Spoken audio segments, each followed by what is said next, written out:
I'm going to review a lot of TVs this year. In fact, I'm going for a personal record. I want to review more TVs in 2022 than I have in any of the previous, 11 years I've been at this game. But there are some TVs I won't touch.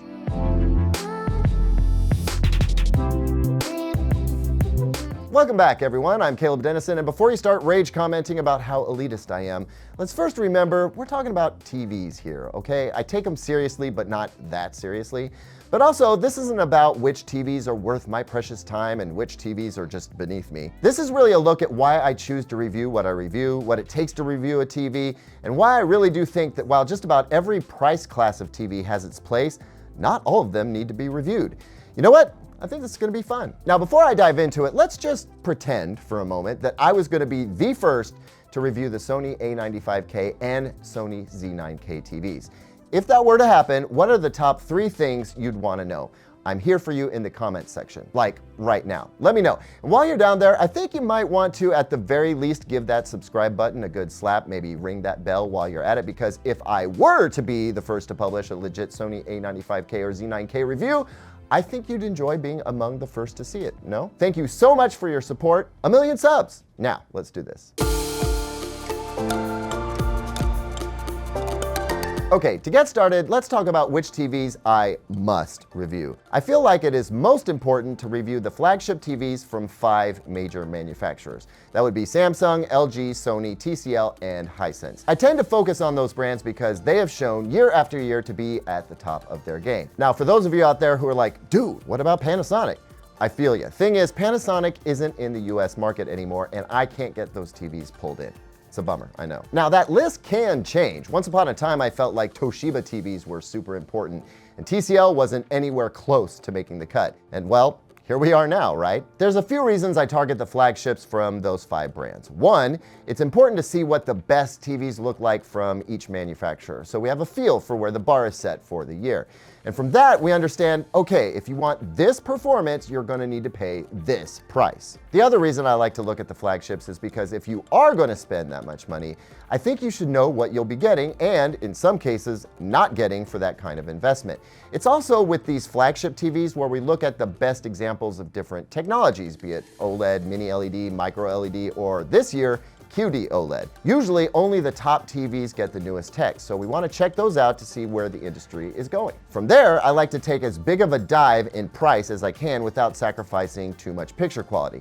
And that lands us firmly in the high value territory. These are TVs like the TCL 6 series and the Hisense U7, where often the takeaway is something like 90% of the performance at half the price. I feel like buyers do a lot of research in this category as well, and they're just wildly popular TVs, right? Of course they are. Anytime you can get unexpectedly great picture quality from a moderately priced TV, I think folks are going to be super interested. From there, I'll start looking at TVs that fall somewhere between the flagships and the value leaders. Sometimes we find models in this bracket that bring something unique or meaningful. Sometimes folks want to know, what do I get if I pay a bit more? Is it worth stepping up just one more model tier, or should I stick with one of the high value models? Looking at these TVs, let's use like the Vizio P series as an example. They can give us a feel for what the broader spectrum of TV offerings look like. I feel like these TVs can offer some valuable perspective. Hey everyone, I just want to take a second to thank our sponsor, Deeper Network. This is the Pico, and this tiny thing is a legit powerhouse of cybersecurity hardware. It's both a 7-layer enterprise-grade firewall and the only decentralized VPN on the market. It was a snap for me to set up and use, and I didn't have to log into apps on a bunch of different devices, which obliterated the hassles that I deal with on most VPNs. Deeper Connect's Pico instantly connects between your modem and router, or directly to a modem-router combo, or you can take it with you when you're traveling. It provides instant firewall security for all your devices. All your personal data is fully encrypted and locked away. Ads are instantly blockable, and there's one-click parental controls as well. But my favorite part? No annual fee or subscription for life. However much you're paying for your VPN, it's too much. In fact, you can even get paid if you want to share your extra bandwidth. And the Pico is super convenient. Everything on your network is just covered. Your smart TV can look like it's in the UK, and your laptop can appear to be in Australia, whatever you like. Bid farewell to content restrictions, ads, hackers. With the Deeper Connect Pico, those things will no longer exist in your life. Click our link down in the description to get an even bigger discount on top of the 40% off early bird price. Thanks again to Deeper Network. Now, at this point, I already have to start getting really choosy because doing TV reviews takes a lot of time. First off, coordinating the shipping and arrival of these TVs takes time. I've got to go to the basement of this building with a hand truck and take multiple elevators every time a TV comes in or goes out.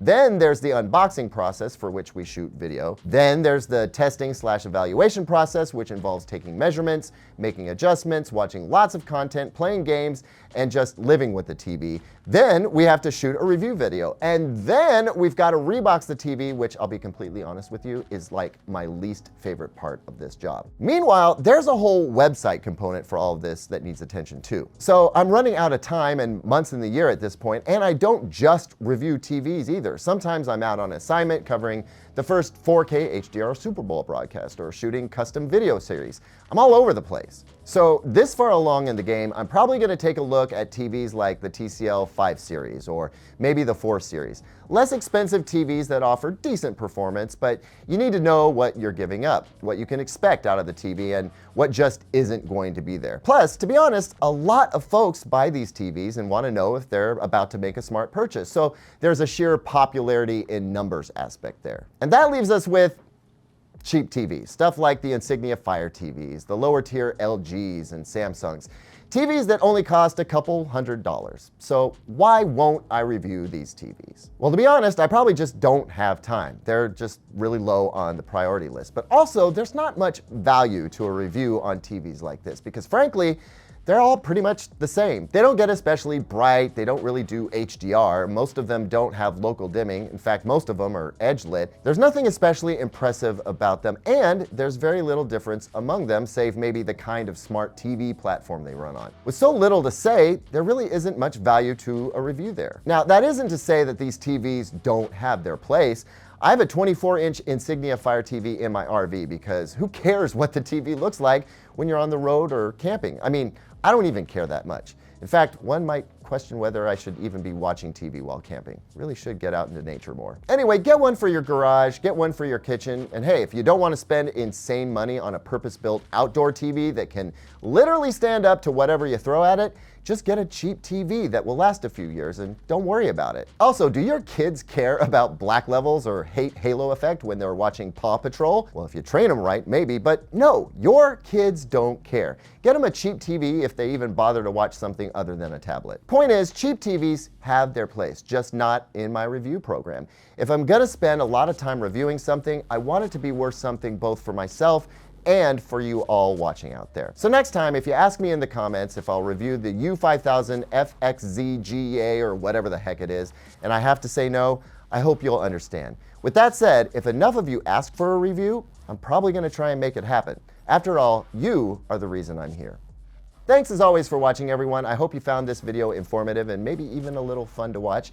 Please consider liking and subscribing because we have some awesome tech reviews coming this year. And while you're here, here's 2 other videos I think you'll like.